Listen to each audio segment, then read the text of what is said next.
Basically number of assets एक portfolio में बढ़ाते जाओ तो क्या होता है बेसिकली कि जैसे जैसे तुम नंबर ऑफ़ एसेट्स बढ़ाते जाते हो ना, तो पोर्टफोलियो का जो वेरिएंस है वो घटता जाता है and approaches the average covariance. मतलब बेसिकली क्या होता है अगर तुम भर भर के एसेट एक पोर्टफोलियो में डालते जाते हो तो जो वो होता है ना, जैसे W1 square into variance of asset 1 plus W2 square into variance of asset 2, ये वाले टर्म्स बहुत छोटे होते जाते हैं क्योंकि W1 W2 खुद में बहुत छोटा होता जा रहा है क्योंकि तुम बहुत सारे एसेट्स में इन्वेस्ट कर रहे हो, तो the weightage that you are giving to a particular asset is less.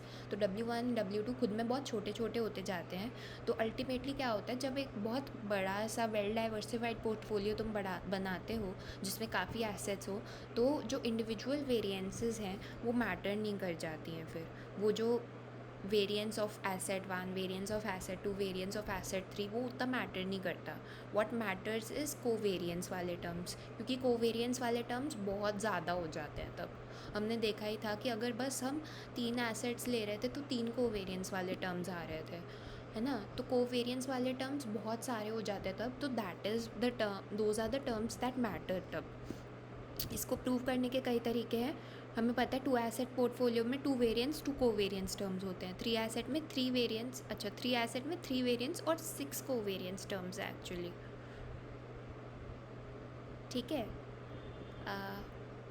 हाँ 6 इसलिए हैं क्योंकि मतलब हम बोलते हैं कि covariance of asset 1 and 2, covariance of 2 and 3, covariance of 1 and 3, but हम क्या बोलते हैं 2 times covariance of 1 and 2, 2 times covariance of, तो इसलिए 6 कोवेरिएंस आती है फॉर्मूले में। ठीक है। नंबर ऑफ़ वेरिएंस टर्म्स तो उतने ही होंगे जितने एसेट्स होंगे। अगर n एसेट्स है तो n वेरिएंस वाले टर्म्स होंगे, लेकिन जो कोवेरिएंस वाले टर्म्स होंगे वो n इंटू n-1 होते हैं हमेशा। ठीक है। तो इसलिए कोवेरिएंस वाले टर्म्स ज़्यादा हो जाते हैं जब एसिड्स ज़्यादा हो जाते हैं।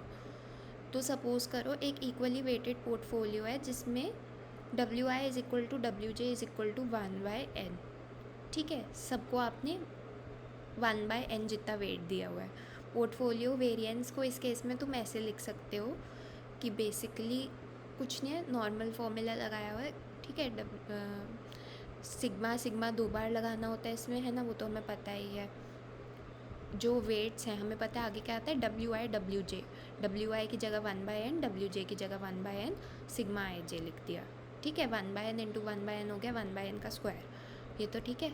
अब अगर हम इसको कोवेरिएंस और वेरिएंस टर्म्स में ब्रेक करें, मतलब ये तो पूरा वेरिएंस पोर्टफोलियो का है, अगर इसको तोड़ें तो ये आएगा बेसिकली, इसको तुम ऐसे लिख सकते हो तोड़कर, 1/n² इंटू समेशन सिग्मा आई। जब तुमने सिग्मा आई लिख दिया मतलब वो वेरिएंस है, क्योंकि आई की जगह तुम 2 डालोगे तो 2 होगा, तो this part represents variance. And जब तुमने लिख दिया सिग्मा आई जे, तो दिस पार्ट रिप्रेजेंट्स कोवेरिएंस। ठीक है। तो ये वाला पार्ट जो है